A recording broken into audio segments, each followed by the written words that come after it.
Lady Audley's Secret, by Mary Elizabeth Braddon. Chapter 16. Robert Audley Gets His Congé.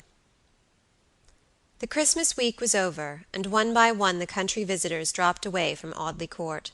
The fat squire and his wife abandoned the gray tapestried chamber, and left the black-browed warriors looming from the wall to scowl upon and threaten new guests, or to glare vengefully upon vacancy. The merry girls on the second story packed, or caused to be packed, their trunks and imperials, and tumbled gauze ball dresses were taken home that had been brought fresh to Audley. Blundering old family chariots, with horses whose untrimmed fetlocks told of rougher work than even country roads, were brought round to the broad space before the grim oak door, and laden with chaotic heaps of womanly luggage. Pretty rosy faces peeped out of carriage windows to smile the last farewell upon the group at the hall door, as the vehicle rattled and rumbled under the ivied archway. Sir Michael was in request everywhere, shaking hands with the young sportsmen, kissing the rosy-cheeked girls, sometimes even embracing portly matrons who came to thank him for their pleasant visit.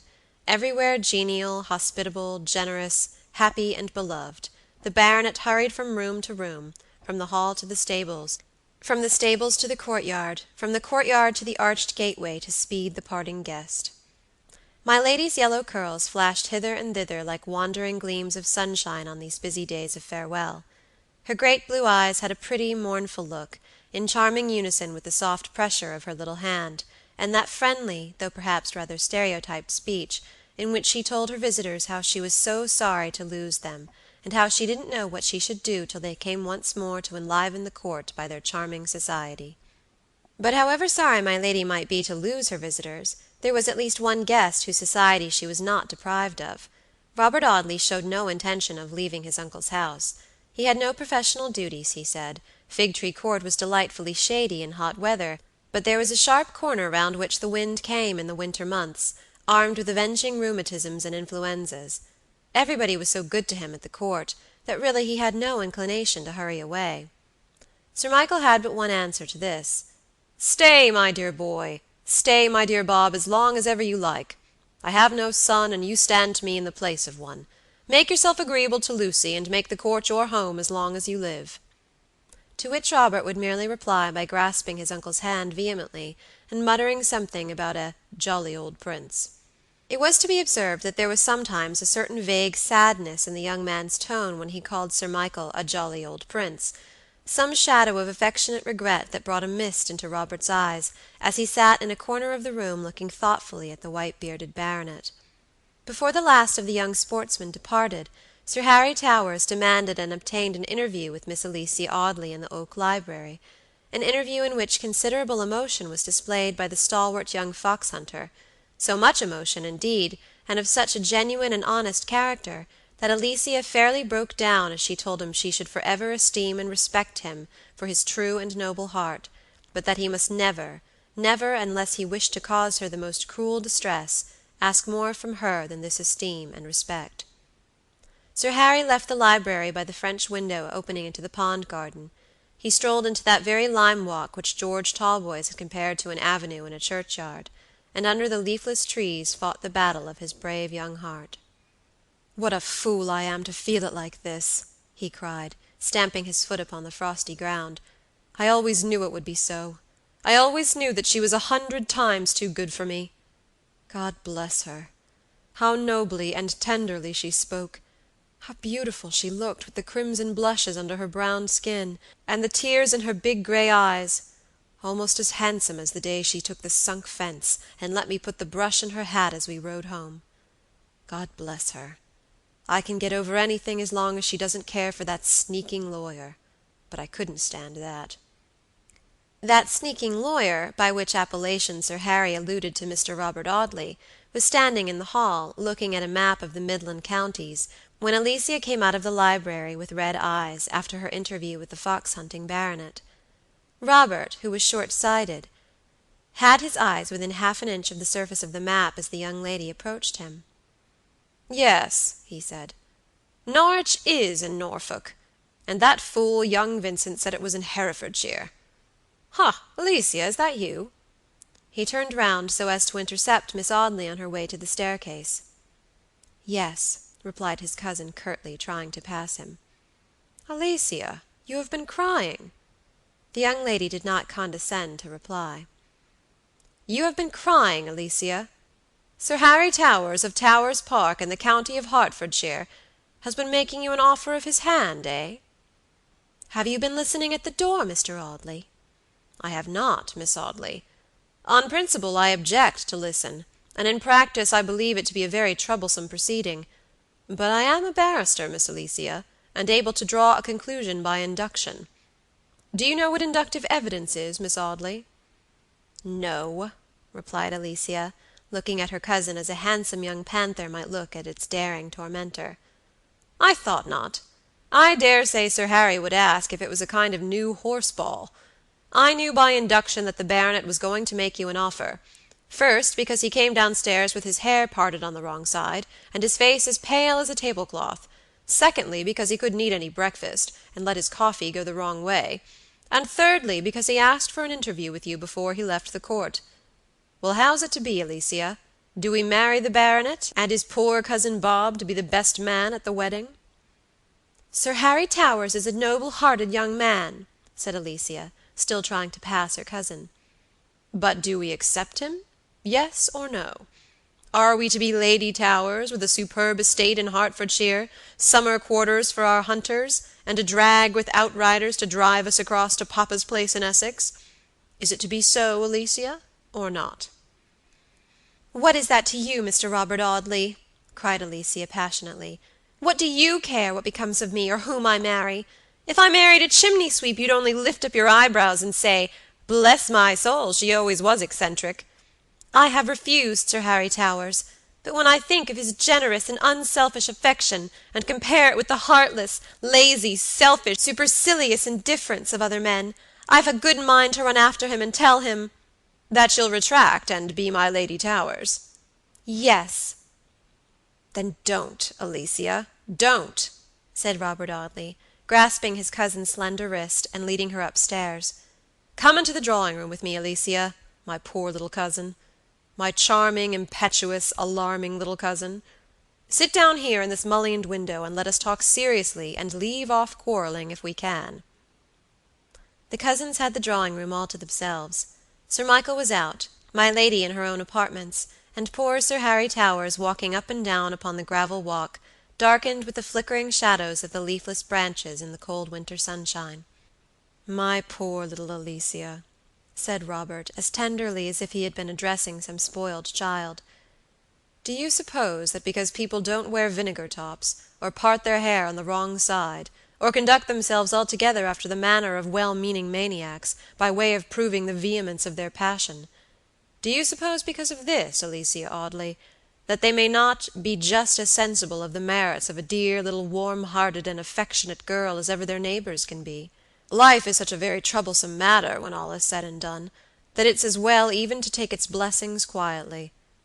I don't make a great howling because I can get good cigars one door from the corner of Chancery Lane, and have a dear good girl for my cousin, but I am not the less grateful to Providence that it is so."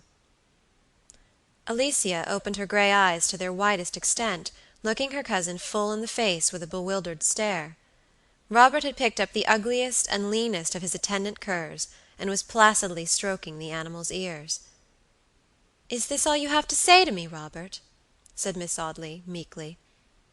"Well, yes, I think so," replied her cousin, after considerable deliberation. "I fancy that what I wanted to say was this: don't marry the fox-hunting baronet if you like anybody else better; for if you'll only be patient and take life easily, and try and reform yourself of banging doors, bouncing in and out rooms, talking of the stables, and riding across country, I've no doubt the person you prefer will make you a very excellent husband." "Thank you, cousin," said Miss Audley, crimsoning with bright, indignant blushes up to the roots of her waving brown hair. "But as you may not know the person I prefer, I think you had better not take upon yourself to answer for him." Robert pulled the dog's ears thoughtfully for some moments. "No, to be sure," he said after a pause. "Of course, if I don't know him. I thought I did." "Did you?" exclaimed Alicia, and opening the door with a violence that made her cousin shiver, she bounced out of the drawing-room. I only said I thought I knew him," Robert called after her, and then, as he sunk into an easy chair, he murmured thoughtfully, "Such a nice girl, too, if she didn't bounce." So poor Sir Harry Towers rode away from Audley Court, looking very crestfallen and dismal. He had very little pleasure in returning to the stately mansion, hidden among sheltering oaks and venerable beeches. The square red brick house, gleaming at the end of a long arcade of leafless trees, was to be forever desolate, he thought, since Alicia would not come to be its mistress. 100 improvements planned and thought of were dismissed from his mind as useless now.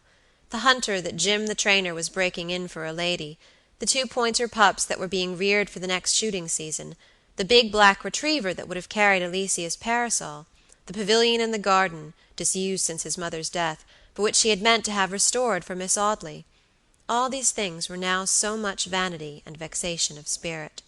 "What's the good of being rich if one has no one to help spend one's money?"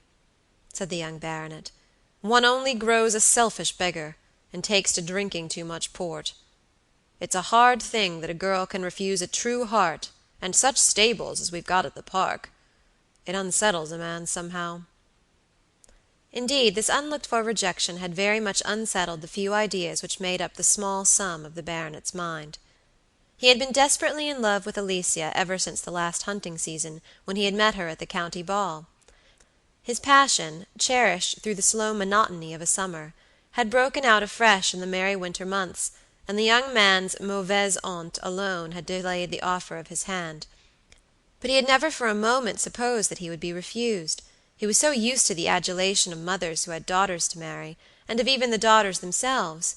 He had been so accustomed to feel himself the leading personage in an assembly, although half the wits of the age had been there, and he could only say, "Ha, to be sure," and "By Jove, He had been so spoiled by the flatteries of bright eyes that looked, or seemed to look, the brighter when he drew near, that without being possessed of one shadow of personal vanity, he had yet come to think that he had only to make an offer to the prettiest girl in Essex to behold himself immediately accepted. "Yes," he would say complacently to some admiring satellite, "I know I'm a good match, and I know what makes the gals so civil. They're very pretty, and they're very friendly to a fellow, but I don't care about 'em. They're all alike. They can only drop their eyes and say, 'Lor, Sir Harry, why do you call that curly black dog a retriever?' Or, 'Oh, Sir Harry, and did the poor mare really sprain her pastern shoulder blade?' I haven't got much brains myself, I know," the baronet would add deprecatingly, "and I don't want a strong-minded woman who writes books and wears green spectacles, but hang it, I like a gal who knows what she's talking about." So when Alicia said "No," or rather made that pretty speech about esteem and respect, which well-bred young ladies substitute for the obnoxious monosyllable, Sir Harry Towers felt that the whole fabric of the future he had built so complacently was shivered into a heap of dingy ruins. Sir Michael grasped him warmly by the hand just before the young man mounted his horse in the courtyard. "I'm very sorry, Towers," he said. "You're as good a fellow as ever breathed, and would have made my girl an excellent husband. But you know there's a cousin, and I think that—" "Don't say that, Sir Michael," interrupted the fox hunter energetically. "I can get over anything but that. A fellow whose hand upon the curb weighs half a ton, why, he pulled the cavalier's mouth to pieces, sir, the day you let him ride the horse. A fellow who turns his collars down and eats bread and marmalade. No, no, Sir Michael. It's a queer world, but I can't think that of Miss Audley. There must be someone in the background, sir. It can't be the cousin." Sir Michael shook his head as the rejected suitor rode away. "I don't know about that," he muttered. "Bob's a good lad, and the girl might do worse, but he hangs back as if he didn't care for her. There's some mysterythere's some mystery." The old baronet said this in that semi-thoughtful tone with which we speak of other people's affairs. The shadows of the early winter twilight, gathering thickest under the low oak ceiling of the hall and the quaint curve of the arched doorway, fell darkly around his handsome head, but the light of his declining life, his beautiful and beloved young wife, was near him, and he could see no shadows when she was by. She came skipping through the hall to meet him, and shaking her golden ringlets, buried her bright head on her husband's breast. "So the last of our visitors is gone, dear, and we're all alone," she said. "Isn't that nice?" "Yes, darling, he answered fondly, stroking her bright hair. "Except Mr. Robert Audley. How long is that nephew of yours going to stay here?" "As long as he likes, my pet. He's always welcome," said the baronet; and then, as if remembering himself, he added tenderly, "but not unless his visit is agreeable to you, darling; not if his lazy habits, or his smoking, or his dogs, or anything about him is displeasing to you." Lady Audley pursed up her rosy lips and looked thoughtfully at the ground. "It isn't that," she said, hesitatingly. "Mr. Audley is a very agreeable young man, and a very honorable young man; but you know, Sir Michael, I'm rather a young aunt for such a nephew, and—" "And what, Lucy?" asked the baronet, fiercely. "Poor Alicia is rather jealous of any attention Mr. Audley pays me, and I think it would be better for her happiness if your nephew were to bring his visit to a close." "He shall go tonight, Lucy," exclaimed Sir Michael. "I am a blind, neglectful fool not to have thought of this before.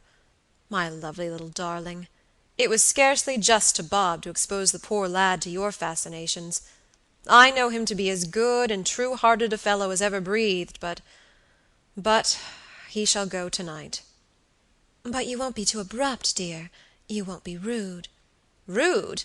No, Lucy. I left him smoking in the lime walk. I'll go and tell him that he must get out of the house in an hour."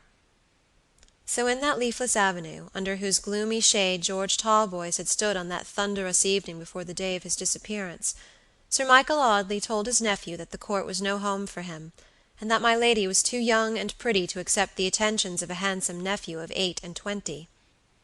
Robert only shrugged his shoulders and elevated his thick black eyebrows as Sir Michael delicately hinted all this. "I have been attentive to my lady," he said. "She interests me." And then, with a change in his voice, and an emotion not common to him, he turned to the baronet, and grasping his hand, exclaimed, "God forbid, my dear uncle, that I should ever bring trouble upon such a noble heart as yours. God forbid that the slightest shadow of dishonor should ever fall upon your honored head, least of all through agency of mine."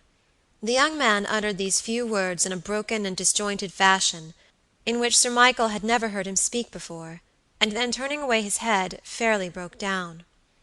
He left the Court that night, but he did not go far. Instead of taking the evening train for London, he went straight up to the little village of Mount Stanning, and walking into the neatly kept inn, asked Phoebe Marks if he could be accommodated with apartments. Chapter 16. Lady Audley's Secret, by Mary Elizabeth Braddon. Chapter 17. At the Castle Inn. The little sitting-room into which Phoebe Marks ushered the baronet's nephew was situated on the ground floor, and only separated by a lath and plaster partition from the little bar parlor occupied by the innkeeper and his wife. It seemed as though the wise architect who had superintended the building of the Castle Inn had taken especial care that nothing but the frailest and most flimsy materials should be used, and that the wind, having a special fancy for this unprotected spot, should have full play for the indulgence of its caprices. To this end pitiful woodwork had been used instead of solid masonry, rickety ceilings had been propped up by fragile rafters, and beams that threatened on every stormy night to fall upon the heads of those beneath them, doors whose specialty was never to be shut, yet always to be banging, windows constructed with a peculiar view to letting in the draught when they were shut, and keeping out the air when they were open.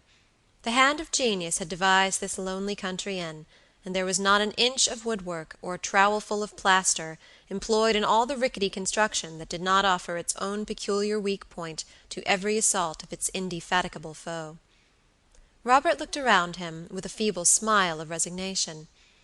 It was a change, decidedly, from the luxurious comforts of Audley Court, and it was rather a strange fancy of the young barrister to prefer loitering at this dreary village hostelry to returning to his snug chambers in Figtree Court. But he had brought his Lares and Penates with him, in the shape of his German pipe, his tobacco canister, half a dozen French novels, and his two ill-conditioned canine favorites, which sat shivering before the smoky little fire, barking shortly and sharply now and then, by way of hinting for some slight refreshment. While Mr. Robert Audley contemplated his new quarters, Phoebe Marks summoned a little village lad who was in the habit of running errands for her, and taking him into the kitchen, gave him a tiny note, carefully folded and sealed. "You know Audley Court?" "Yes, mum." If you'll run there with this letter tonight, and see that it's put safely in Lady Audley's hands, I'll give you a shilling." "Yes, mum." "You understand? Ask to see my lady. You can say you have a message, not a note, mind, but a message from Phoebe Marks, and when you see her, give this into her own hand." "Yes, mum." "You won't forget?" "No, mum." "Then be off with you." The boy waited for no second bidding, but in another moment was scuttling along the lonely high road, down the sharp descent that led to Audley. Phoebe Marks went to the window, and looked out at the black figure of the lad hurrying through the dusky winter evening. "If there's any bad meaning in his coming here," she thought, "my lady will know of it in time, at any rate." Phoebe herself brought the neatly arranged tea tray, and the little covered dish of ham and eggs which had been prepared for this unlooked-for visitor. Her pale hair was as smoothly braided, and her light gray dress fitted as precisely as of old. The same neutral tints pervaded her person and her dress. No showy rose-colored ribbons or rustling silk gown proclaimed the well-to-do innkeeper's wife. Phoebe Marks was a person who never lost her individuality. Silent and self-constrained, she seemed to hold herself within herself, and take no color from the outer world. Robert looked at her thoughtfully as she spread the cloth, and drew the table nearer to the fireplace. "That," he thought, "is a woman who could keep a secret." The dogs looked rather suspiciously at the quiet figure of Mrs. Marks gliding softly about the room, from the teapot to the caddy, and from the caddy to the kettle singing on the hob. "Will you pour out my tea for me, Mrs. Marks?" said Robert, seating himself on a horsehair-covered armchair, which fitted him as tightly in every direction as if he had been measured for it. "You have come from the Court, sir?" said Phoebe, as she handed Robert the sugar basin. "Yes, I only left my uncle's an hour ago." "And my lady, sir, was she quite well?" "Yes, quite well." "As gay and light-hearted as ever, sir?" "As gay and light-hearted as ever." Phoebe retired respectfully after having given Mr. Audley his tea, but as she stood with her hand upon the lock of the door he spoke again. "You knew Lady Audley when she was Miss Lucy Graham, did you not?" he asked. "Yes, sir. I lived at Mrs. Dawson's when my lady was governess there." "Indeed. Was she long in the surgeon's family?" "A year and a half, sir." "And she came from London?" "Yes, sir." "And she was an orphan, I believe?" "Yes, sir." "Always as cheerful as she is now?" "Always, sir." Robert emptied his teacup and handed it to Mrs. Marks. Their eyes met, a lazy look in his, and an active, searching glance in hers. "This woman would be good in a witness box," he thought. "It would take a clever lawyer to bother her in a cross-examination." He finished his second cup of tea, pushed away his plate, fed his dogs, and lighted his pipe, while Phoebe carried off the tea-tray. The wind came whistling up across the frosty, open country, and through the leafless woods, and rattled fiercely at the window frames. "There's a triangular draught from those two windows in the door that scarcely adds to the comfort of this apartment," murmured Robert. "And there certainly are pleasanter sensations than that of standing up to one's knees in cold water." He poked the fire, patted his dogs, put on his greatcoat, rolled a rickety old sofa close to the hearth, wrapped his legs in his railway rug, and stretching himself at full length upon the narrow horsehair cushion, smoked his pipe, and watched the bluish-gray wreaths curling upward to the dingy ceiling. "No," he murmured again, "that is a woman who can keep a secret. A counsel for the prosecution could get very little out of her." I have said that the bar parlor was only separated from the sitting-room occupied by Robert by a lath and plaster partition. The young barrister could hear the 2 or 3 village tradesmen and a couple of farmers laughing and talking round the bar, while Luke Marks served them from his stock of liquors. Very often he could even hear their words, especially the landlord's, for he spoke in a coarse, loud voice, and had a more boastful manner than any of his customers. "The man is a fool," said Robert, as he laid down his pipe. "I'll go and talk to him by and by." He waited till the few visitors to the Castle had dropped away one by one, and when Luke Marks had bolted the door upon the last of his customers, he strolled quietly into the bar parlor, where the landlord was seated with his wife. Phoebe was busy at a little table, upon which stood a prim work-box, with every reel of cotton and glistening steel bodkin in its appointed place. She was darning the coarse gray stockings that adorned her husband's awkward feet, but she did her work as daintily as if they had been my lady's delicate silken hose. I say that she took no color from external things, and that the vague air of refinement that pervaded her nature clung to her as closely in the society of her boorish husband at the Castle Inn as in Lady Audley's boudoir at the Court. She looked up suddenly as Robert entered the bar parlor. There was some shade of vexation in her pale gray eyes, which changed to an expression of anxiety, nay, rather of almost terror, as she glanced from Mr. Audley to Luke Marks. "I've come in for a few minutes' chat before I go to bed," said Robert, settling himself very comfortably before the cheerful fire. "Would you object to a cigar, Mrs. Marks?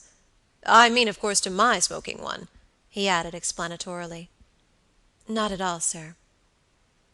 "It would be a good un her objecting to a bit of bacca," growled Mr. Marks, "when me and the customers smokes all day." Robert lighted his cigar with a gilt paper match of Phoebe's making that adorned the chimney piece, and took half a dozen reflective puffs before he spoke.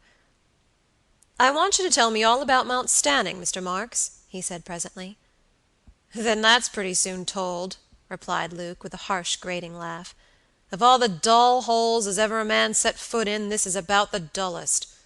Not that the business don't pay pretty tidy, I don't complain of that, but I should 'a' liked a public at Chelmsford, or Brentwood, or Romford, or some place where there's a bit of life in the streets; and I might have had it," he added, discontentedly, "if folks hadn't been so precious stingy." As her husband muttered this complaint in a grumbling undertone, Phoebe looked up from her work and spoke to him. "We forgot the brewhouse door, Luke," she said. "Will you come with me and help me put up the bar?" "The brewhouse door can bide for tonight," said Mr. Marks. "I ain't a-going to move now. I've seated myself for a comfortable smoke." He took a long clay pipe from a corner of the fender as he spoke, and began to fill it deliberately. "I don't feel easy about that brewhouse door, Luke," remonstrated his wife. "There are always tramps about, and they can get in easily when the bar isn't up." "Go and put the bar up yourself, then, can't you?" asked Mr. Marks. "It's too heavy for me to lift." "Then let it bide, if you're too fine a lady to see to it yourself. You're very anxious all of a sudden about this here brewhouse door. I suppose you don't want me to open my mouth to this here gent, that's about it. Oh, you needn't frown at me to stop my speaking. You're always putting in your tongue and clipping off my words before I'd half said 'em, but I won't stand it. Do you hear? I won't stand it." Phoebe Marks shrugged her shoulders, folded her work, and shut her work-box, and crossing her hands in her lap, sat with her gray eyes fixed upon her husband's bull-like face. "Then you don't particularly care to live at Mount Stanning?" said Robert, politely, as if anxious to change the conversation. "No, I don't," answered Luke, "and I don't care who knows it; and as I said before, if folks hadn't been so precious stingy, I might have had a public in a thrivin' market town instead of this tumble-down old place, where a man has his hair blowed off his head on a windy day. What's £50, or what's £100? Luke! No, you're not going to stop my mouth with all your Lukes," answered Mr. Marks to his wife's remonstrance. "I say again, what's £100?" "No," answered Robert Audley, with a wonderful distinctness, and addressing his words to Luke Marks, but fixing his eyes upon Phoebe's anxious face. "What indeed is £100 to a man possessed of the power which you hold, or rather which your wife holds, over the person in question?" Phoebe's face, at all times almost colorless, seemed scarcely capable of growing paler, but as her eyelids drooped under Robert Audley's searching glance, a visible change came over the pallid hues of her complexion. "11:45, said Robert, looking at his watch. "Late hours for such a quiet village as Mount Stanning. Good night, my worthy host. Good night, Mrs. Marks. You needn't send me my shaving water till 9 o'clock tomorrow morning." Chapter 17. Lady Audley's Secret, by Mary Elizabeth Braddon. Chapter 18. Robert receives a visitor whom he had scarcely expected. 11 o'clock struck the next morning, and found Mr. Robert Audley still lounging over the well-ordered little breakfast-table, with one of his dogs at each side of his arm-chair, regarding him with watchful eyes and open mouths, awaiting the expected morsel of ham or toast. Robert had a county paper on his knees, and made a feeble effort now and then to read the first page, which was filled with advertisements of farming stock, quack medicines, and other interesting matter. The weather had changed, and the snow, which had for the last few days been looming blackly in the frosty sky, fell in great feathery flakes against the windows, and lay piled in the little bit of garden ground without. The long, lonely road leading toward Audley seemed untrodden by a footstep, as Robert Audley looked out at the wintry landscape. "Lively," he said, "for a man used to the fascinations of Temple Bar." As he watched the snowflakes falling every moment thicker and faster upon the lonely road, he was surprised by seeing a brougham driving slowly up the hill. "I wonder what unhappy wretch has too restless a spirit to stop at home on such a morning as this," he muttered, as he returned to the armchair by the fire. He had only reseated himself a few moments when Phoebe Marks entered the room to announce Lady Audley. "Lady Audley? Pray beg her to come in," said Robert. And then, as Phoebe left the room to usher in this unexpected visitor, he muttered between his teeth, "A false move, my lady, and one I never looked for from you." Lucy Audley was radiant on this cold and snowy January morning. Other people's noses are rudely assailed by the sharp fingers of the grim ice-king, but not my lady's. Other people's lips turn pale and blue with the chilling influence of the bitter weather, but my lady's pretty little rosebud of a mouth retained its brightest coloring and cheeriest freshness. She was wrapped in the very sables which Robert Audley had brought from Russia, and carried a muff that the young man thought seemed almost as big as herself. She looked a childish, helpless, babified little creature, and Robert looked down upon her with some touch of pity in his eyes, as she came up to the hearth by which he was standing, and warmed her tiny gloved hands at the blaze. "What a morning, Mr. Audley," she said. "What a morning."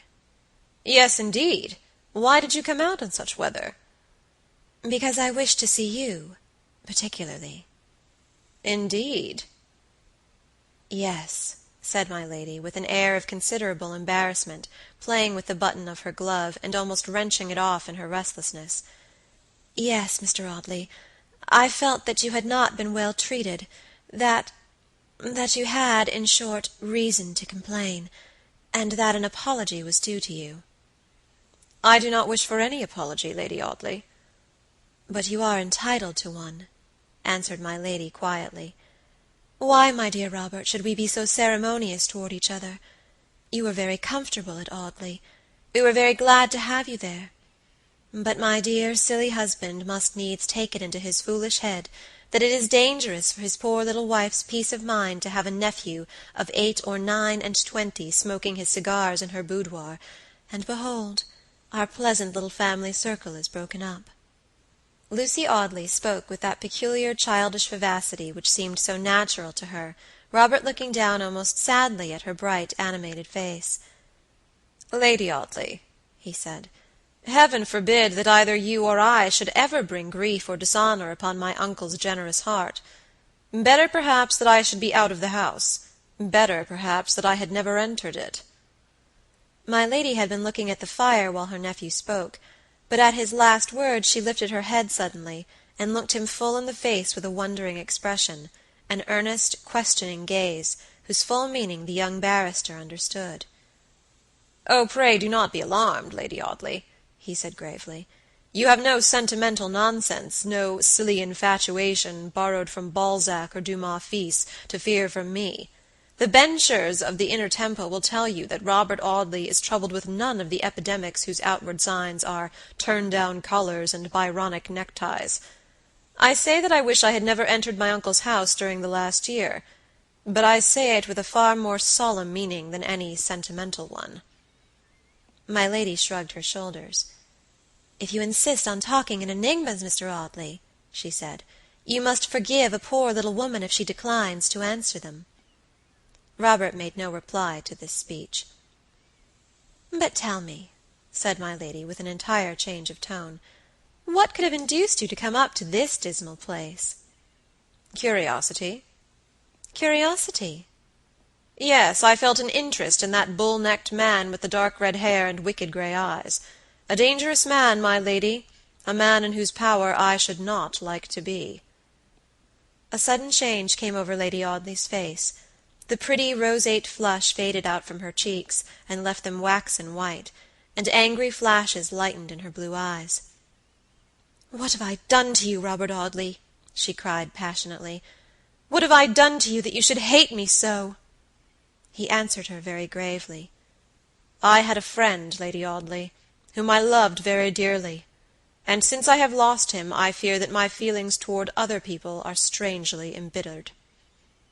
"You mean the Mr. Talboys who went to Australia?" "Yes, I mean the Mr. Talboys who I was told set out for Liverpool with the idea of going to Australia." "And you do not believe in his having sailed for Australia?" "I do not." "But why not?" "Forgive me, Lady Audley, if I decline to answer that question." "As you please," she said carelessly. "A week after my friend disappeared," continued Robert, "I posted an advertisement to the Sydney and Melbourne papers, calling upon him, if he was in either city when the advertisement appeared, to write and tell me of his whereabouts, and also calling on anyone who had met him, either in the colonies or on the voyage out, to give me any information respecting him. George Talboys left Essex, or disappeared from Essex, on the 6th of September last. I ought to receive some answer to this advertisement by the end of this month. Today is the 27th. The time draws very near." "And if you receive no answer?" asked Lady Audley. "If I receive no answer, I shall think that my fears have been not unfounded, and I shall do my best to act." "What do you mean by that?" "Ah, Lady Audley, you remind me how very powerless I am in this matter. My friend might have been made away with in this very inn, and I might stay here for a 12-month, and go away at the last as ignorant of his fate as if I had never crossed the threshold. What do we know of the mysteries that may hang about the houses we enter? If I were to go tomorrow into that commonplace, plebeian, 8-roomed house in which Maria Manning and her husband murdered their guest, I should have no awful prescience of that bygone horror. Foul deeds have been done under the most hospitable roofs. Terrible crimes have been committed amidst the fairest scenes, and have left no trace upon the spot where they were done. I do not believe in mandrake, or in blood-stains that no time can efface. I believe rather that we may walk unconsciously in an atmosphere of crime, and breathe none the less freely. I believe that we may look into the smiling face of a murderer, and admire its tranquil beauty." My lady laughed at Robert's earnestness. "You seem to have quite a taste for discussing these horrible subjects," she said, rather scornfully. "You ought to have been a detective police officer." "I sometimes think I should have been a good one." "Why?" "Because I am patient." But to return to Mr. George Talboys, whom we lost sight of in your eloquent discussion. What if you receive no answer to your advertisements?" "I shall then consider myself justified in concluding my friend is dead." "Yes, and then?" "I shall examine the effects he left at my chambers." "Indeed, and what are they? Coats, waistcoats, varnished boots, and meerschaum pipes, I suppose," said Lady Audley, laughing. "No. Letters from his friends, his old schoolfellows, his father, his brother officers." "Yes?" "Letters, too, from his wife." My lady was silent for some moments, looking thoughtfully at the fire. "Have you ever seen any of the letters written by the late Mrs. Talboys?" she asked presently. "Never. Poor soul, her letters are not likely to throw much light upon my friend's fate. I dare say she wrote the usual womanly scrawl. There are very few who write so charming and uncommon a hand as yours, Lady Audley." "Ah, you know my hand, of course." "Yes, I know it very well indeed." My lady warmed her hands once more, and then taking up the big muff which she had laid aside upon a chair, prepared to take her departure. "You have refused to accept my apology, Mr. Audley," she said, "but I trust you are not the less assured of my feelings toward you." "Perfectly assured, Lady Audley." "Then good-bye, and let me recommend you not to stay long in this miserable draughty place, if you do not wish to take rheumatism back to Fig-tree Court." "I shall return to town tomorrow morning to see after my letters." "Then once more, good-bye." She held out her hand. He took it loosely in his own. It seemed such a feeble little hand that he might have crushed it in his strong grasp, had he chosen to be so pitiless. He attended her to her carriage, and watched it as it drove off, not toward Audley, but in the direction of Brentwood, which was about 6 miles from Mount Stanning. About an hour and a half after this, as Robert stood at the door of the inn, smoking a cigar and watching the snow falling in the whitened fields opposite, he saw the brougham drive back, empty this time, to the door of the inn. "Have you taken Lady Audley back to the Court?" he said to the coachman, who had stopped to call for a mug of hot spiced ale. "No, sir. I've just come from the Brentwood station. My lady started for London by the 12:40 train." "For town?" "Yes, sir." "My lady gone to London?" said Robert, as he returned to the little sitting-room. "Then I'll follow her by the next train, and if I'm not very much mistaken, I know where to find her." He packed his portmanteau, paid his bill, fastened his dogs together with a couple of leathern collars and a chain, and stepped into the rumbling fly kept by the Castle Inn for the convenience of Mount Stanning. He caught an express that left Brentwood at 3 o'clock, and settled himself comfortably in a corner of an empty first-class carriage, coiled up in a couple of railway rugs, and smoking a cigar in mild defiance of the authorities. Chapter 18. Lady Audley's Secret, by Mary Elizabeth Braddon. Chapter 19. The Writing in the Book. It was exactly 5 minutes past 4 as Mr. Robert Audley stepped out upon the platform at Shoreditch, and waited placidly until such time as his dogs and his portmanteau should be delivered up to the attendant porter who had called his cab, and undertaken the general conduct of his affairs, with that disinterested courtesy which does such infinite credit to a class of servitors who are forbidden to accept the tribute of a grateful public. Robert Audley waited with consummate patience for a considerable time, but as the express was generally a long train, and as there were a great many passengers from Norfolk carrying guns and pointers, and other paraphernalia of a critical description, it took a long while to make matters agreeable to all claimants, and even the barrister's seraphic indifference to mundane affairs nearly gave way.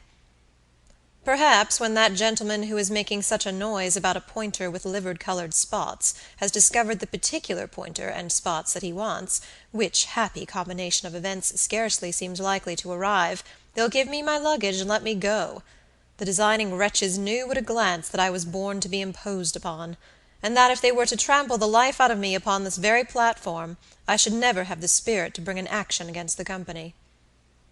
Suddenly an idea seemed to strike him, and he left the porter to struggle for the custody of his goods, and walked round to the other side of the station.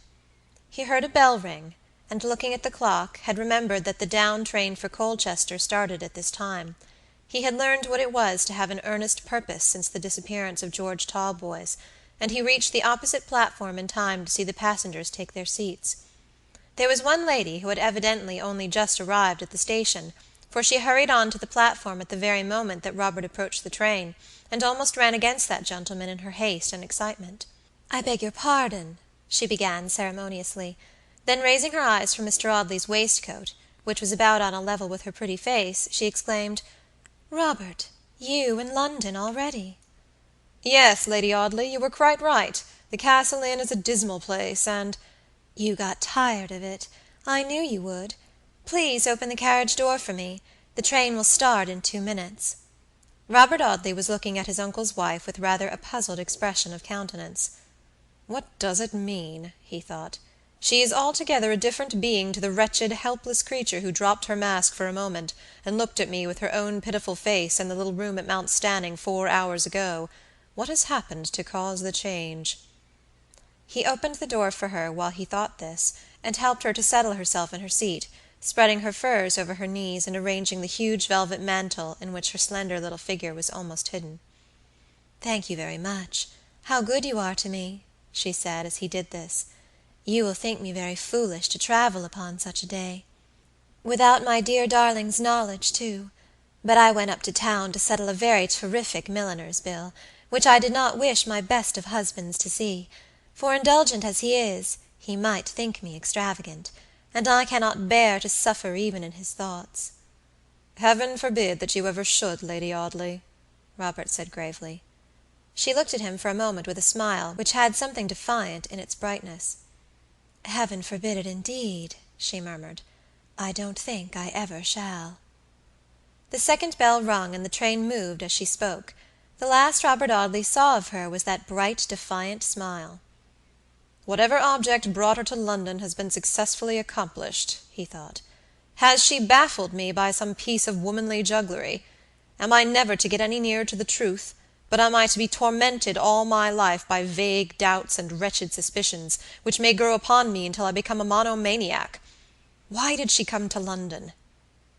He was still mentally asking himself this question as he ascended the stairs in Fig Tree Court, with one of his dogs under each arm, and his railway rugs over his shoulder. He found his chambers in their accustomed order. The geraniums had been carefully tended, and the canaries had retired for the night under cover of a square of green baize, testifying to the care of honest Mrs. Maloney. Robert cast a hurried glance round the sitting-room, then setting down the dogs upon the hearth-rug, he walked straight into the little inner chamber which served as his dressing-room. It was in this room that he kept disused portmanteaus, battered japanned cases, and other lumber, and it was in this room that George Talboys had left his luggage.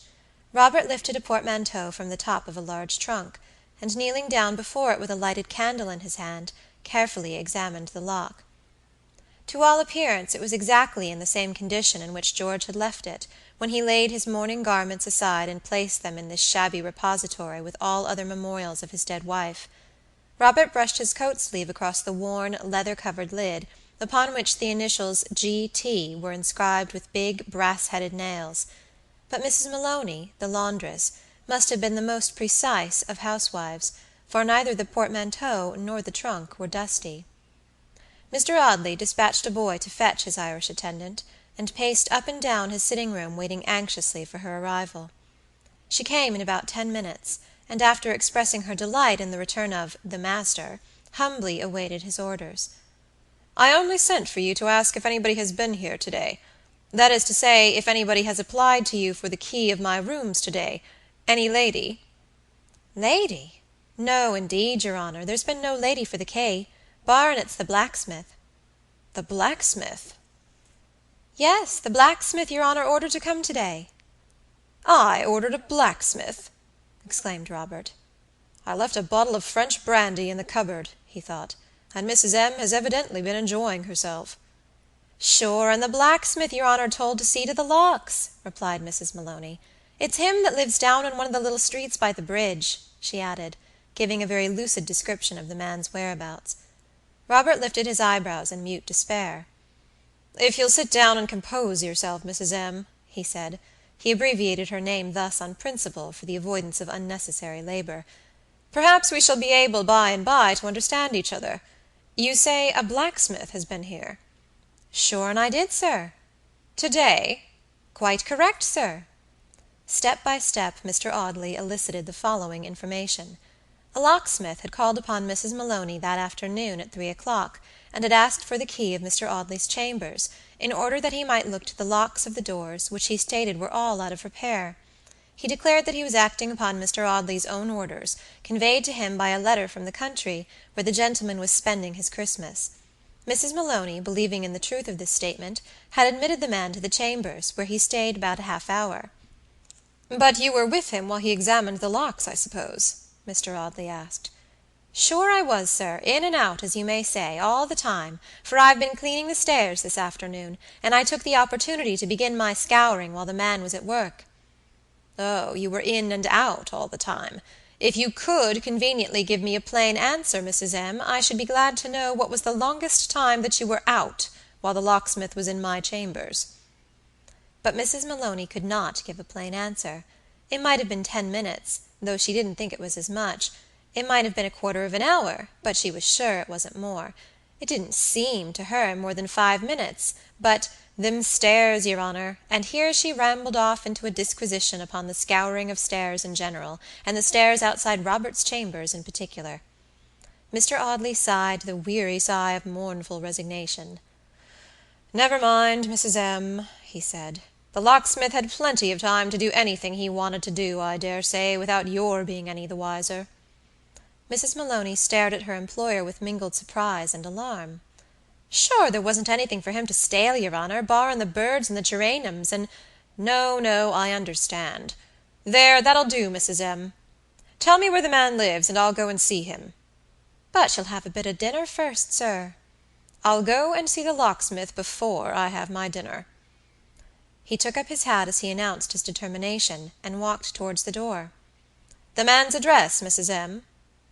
The Irishwoman directed him to a small street at the back of St. Bride's Church, and thither Mr. Robert Audley quietly strolled, through the miry slush which simple Londoners call snow. He found the locksmith, and at the sacrifice of the crown of his hat, contrived to enter the low, narrow doorway of a little open shop. A jet of gas was flaring in the unglazed window, and there was a very merry party in the little room behind the shop, but no one responded to Robert's "Hello!" The reason of this was sufficiently obvious.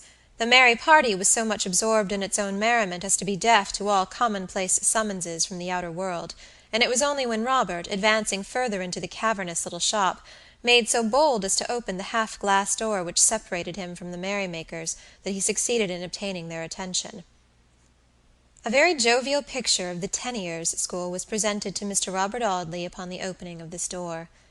The locksmith, with his wife and family, and 2 or 3 droppers in of the female sex, were clustered about a table, which was adorned by 2 bottles, not vulgar bottles of that colourless extract of the juniper berry, much affected by the masses, but of bona fide port and sherry, fiercely strong sherry, which left a fiery taste in the mouth, nut-brown sherry, rather unnaturally brown, if anything, and fine old port, no sickly vintage, faded and thin from excessive age, but a rich, full-bodied wine, sweet and substantial and high-coloured. The locksmith was speaking as Robert Audley opened the door. "And with that," he said, "she walked off as graceful as you please." The whole party was thrown into confusion by the appearance of Mr. Audley, but it was to be observed that the locksmith was more embarrassed than his companions. He set his glass down so hurriedly that he spilt his wine, and wiped his mouth nervously with the back of his dirty hand. "You called at my chambers to-day," Robert said quietly. "Don't let me disturb you, ladies," this to the droppers in. "You called at my chambers to-day, Mr. White, and—" The man interrupted him. "I hope, sir, you will be so good as to look over the mistake," he stammered. "I'm sure, sir, I'm very sorry it should have occurred. I was sent for to another gentleman's chambers, Mr. Alwyn, in Garden Court, and the name slipped my memory, and having done odd jobs before for you, I thought it must be you as wanted me to-day, and I called at Miss Maloney's for the key accordin', but directly I see the locks in your chambers, I says to myself, the gentleman's locks ain't out of order, the gentleman don't want all his locks repaired." "But you stayed half an hour." "Yes, sir, for there was 1 lock out of order, the door nighest the staircase, and I took it off and cleaned it and put it on again. I won't charge you nothing for the job, and I hope as you'll be as good as to look over the mistake as has occurred, which I've been in business 13 years come July, and—" "Nothing of this kind ever happened before, I suppose?" said Robert gravely. "No, it's altogether a singular kind of business, not likely to come about every day. You've been enjoying yourself this evening, I see, Mr. White. You've done a good stroke of work to-day, I'll wager, made a lucky hit, and you're what you call standing treat, eh?" Robert Audley looked straight into the man's dingy face as he spoke.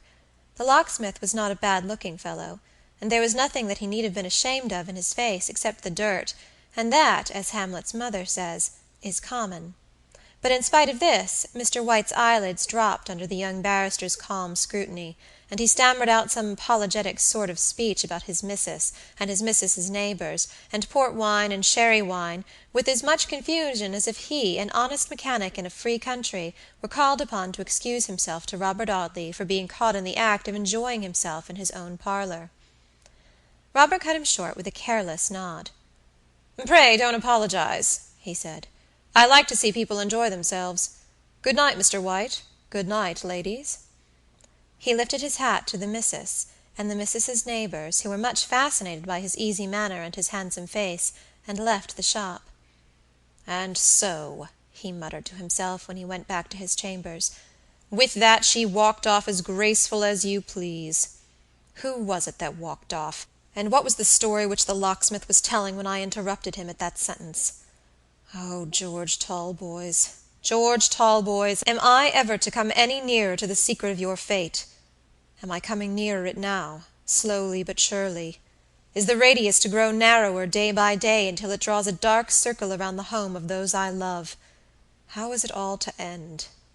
He sighed wearily as he walked slowly back across the flagged quadrangles in the Temple to his own solitary chambers. Mrs. Maloney had prepared for him that bachelor's dinner, which, however excellent and nutritious in itself, has no claim to the special charm of novelty. She had cooked for him a mutton chop, which was soddening itself between two plates upon the little table near the fire. Robert Audley sighed as he sat down to the familiar meal, remembering his uncle's cook with a fond, regretful sorrow. "Her cutlets a la Maintenon made mutton seem more than mutton, a sublimated meat that could scarcely have grown upon any mundane sheep," he murmured sentimentally, "and Mrs. Maloney's chops are apt to be tough. But such is life. What does it matter?" He pushed away his plate impatiently after eating a few mouthfuls. "I have never eaten a good dinner at this table since I lost George Talboys," he said. "The place seems as gloomy as if the poor fellow had died in the next room, and had never been taken away to be buried. How long ago that September afternoon appears as I look back at it, that September afternoon upon which I parted with him alive and well, and lost him as suddenly and unaccountably as if a trap-door had opened in the solid earth and let him through to the Antipodes." Mr. Audley rose from the dinner-table and walked over to the cabinet in which he kept the document he had drawn up relating to George Talboys. He unlocked the doors of his cabinet, took the paper from the pigeon-hole marked important, and seated himself at his desk to write. He added several paragraphs to those in the document, numbering the fresh paragraphs as carefully as he had numbered the old ones. "Heaven help us all," he muttered once. "Is this paper, with which no attorney has had any hand, to be my first brief?" He wrote for about half an hour, then replaced the document in the pigeon-hole and locked the cabinet. When he had done this, he took a candle in his hand, and went into the room in which were his own portmanteaus and the trunk belonging to George Talboys. He took a bunch of keys from his pocket and tried them one by one. The lock of the shabby old trunk was a common one, and at the fifth trial the key turned easily. "There'd be no need for any one to break open a lock such as this," muttered Robert, as he lifted the lid of the trunk. He slowly emptied it of its contents, taking out each article separately, and laying it carefully upon a chair by his side. He handled the things with a respectful tenderness, as if he had been lifting the dead body of his lost friend. One by one he laid the neatly folded mourning garments on the chair. He found old meerschaum pipes, and soiled, crumpled gloves that had once been fresh from the Parisian maker, old playbills, whose biggest letters spelled the names of actors who were dead and gone, old perfume bottles, fragrant with essences, whose fashion had passed away, neat little parcels of letters, each carefully labeled with the name of the writer, fragments of old newspapers, and a little heap of shabby, dilapidated books, each of which tumbled into as many pieces as a pack of cards in Robert's incautious hand. But among all the mass of worthless litter, each scrap of which had once had its separate purpose, Robert Audley looked in vain for that which he sought, the packet of letters written to the missing man by his dead wife, Helen Talboys. He had heard George allude more than once to the existence of these letters. He had seen him once sorting the faded papers with a reverent hand, and he had seen him replace them, carefully tied together with a faded ribbon which had once been Helen's, among the mourning garments in the trunk. Whether he had afterward removed them, or whether they had been removed since his disappearance by some other hand, it was not easy to say. But they were gone. Robert Audley sighed wearily as he replaced the things in the empty box, one by one, as he had taken them out.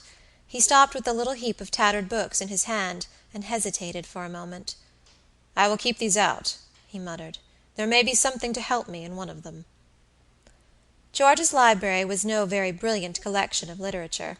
There was an old Greek Testament and the Eton Latin grammar, a French pamphlet on the cavalry sword exercise, an odd volume of Tom Jones with one half of its stiff leather cover hanging to it by a thread, Byron's Don Juan, printed in a murderous type, which must have been invented for the special advantage of oculists and opticians, and a fat book in a faded gilt and crimson cover. Robert Audley locked the trunk and took the books under his arm. Mrs. Maloney was clearing away the remains of his repast when he returned to the sitting-room. He put the books aside on a little table in a corner of the fireplace, and waited patiently while the laundress finished her work. He was in no humor even for his meerschaum consoler. The yellow-papered fictions on the shelves above his head seemed stale and profitless. He opened a volume of Balzac, but his uncle's wife's golden curls danced and trembled in a glittering haze, alike upon the metaphysical diablerie of the peau de chagrin and the hideous social horrors of Cousin Bette. The volume dropped from his hand, and he sat wearily watching Mrs. Maloney as she swept up the ashes on the hearth, replenished the fire, drew the dark damask curtains, supplied the simple wants of the canaries, and put on her bonnet in the disused clerk's office, prior to bidding her employer good night. As the door closed upon the Irishwoman, he arose impatiently from his chair, and paced up and down the room. "Why do I go on with this?" he said, "when I know that it is leading me, step by step, day by day, hour by hour, nearer to that conclusion which, of all others, I should avoid? Am I tied to a wheel, and must I go with its every revolution, letting it take me where it will?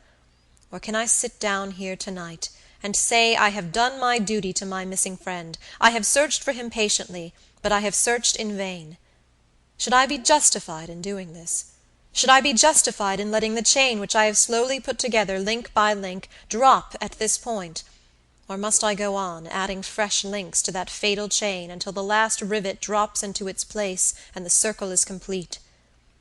I think, and I believe, that I shall never see my friend's face again, and that no exertion of mine can ever be of any benefit to him. In plainer, crueler words, I believe him to be dead. Am I bound to discover how and where he died? Or being, as I think, on the road to that discovery, shall I do a wrong to the memory of George Talboys by turning back or stopping still? What am I to do?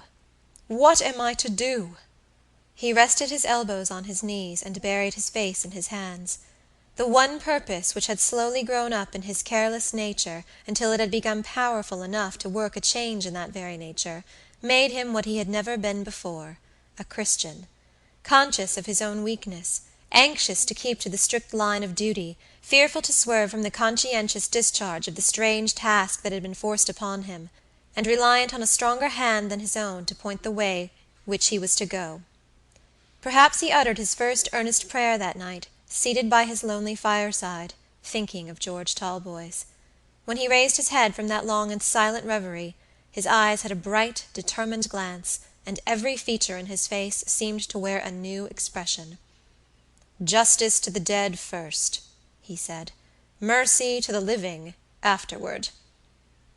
He wheeled his easy-chair to the table, trimmed the lamp, and settled himself to the examination of the books.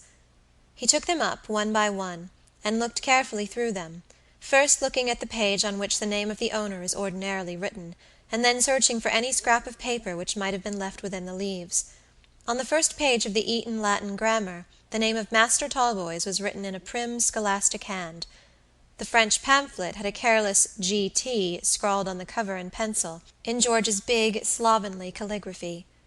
The Tom Jones had evidently been bought at a bookstall, and bore an inscription, dated March 14th, 1788, setting forth that the book was a tribute of respect to Mr. Thomas Scroton, from his obedient servant James Anderley. The Don Juan and the Testament were blank. Robert Audley breathed more freely. He had arrived at the last but one of the books without any result whatever, and there only remained the fat, gilt and crimson-bound volume to be examined before his task was finished.